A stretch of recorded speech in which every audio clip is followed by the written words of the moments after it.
Paul said marriage comes with trouble.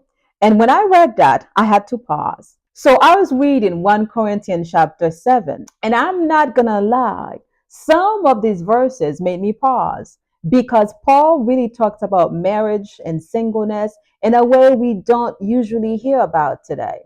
And I feel like a lot of people misunderstand it. And I am not here to say don't get married. I am just here to think out loud with you because I'm 35 and I'm single and I'm actually enjoying my life right now. So, reading this at this moment, it's an open door, open to understanding the both worlds, single and marriage. So, when I read verse 28, where he said, those who marry will face trouble, I was like, wow, that's honest. So let's read verse 28 together. And if you do marry, you have not sinned. But those who marry will face many troubles in this life. And I want to spare you this. When I read that, I paused because if we've been real, most people don't expect to hear that about marriage. I am sure if someone read this out loud, a lot of people will say, well, I'll just stay out of marriage altogether. But Paul is not being negative. He's been honest. Life already comes with pressure, and marriage adds responsibility. And then in verse 33, 34, he explained why. Verse 33 said, but a married man is concerned about the affairs of this world and how he can please his wife. In verse 34, and his interests are divided. And that right there made me think because right now my life is very focused. If I want to wake up and cook, I cook. If I want to stay in bed and pray all day, I can do that too. There is a peace that comes with that. And I'm not going to lie, I enjoy that. I enjoy my freedom, my quiet, my relationship with God, growing without distractions. And if you're living a similar life like me, you understand exactly what I'm saying.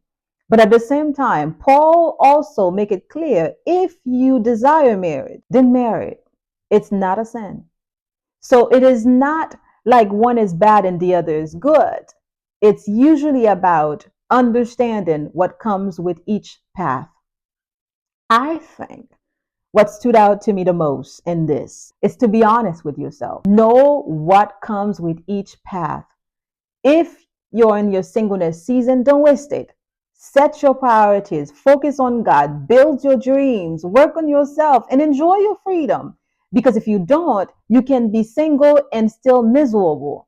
And if you desire marriage, partnership, building, and family, then enter it ready, understanding your roles and your partner's roles. Because if you don't, you can be married and still miserable. Because let's be real, guys. In today's world, relationships are not always easy. Divorce is high, and it's hard to find a faithful person. And reading this now at my age, it's actually a blessing because it helped me see both sides clearly. And it helped you see both sides too if you are listening to me right now and you are single or you are in the process of getting married. And then honestly, Paul understands this clearly. That is why he said in verse 7, he said, I wish that each of you as your own gift from God. So singleness is a gift. Marriage is also a gift. They're just different responsibilities, different assignment. So for me, I've learned to understand that each season is an opportunity, and I'm honored to experience mine fully. I have enjoyed my season. I'm growing, I'm building, and I'm finding peace in where I am at right now.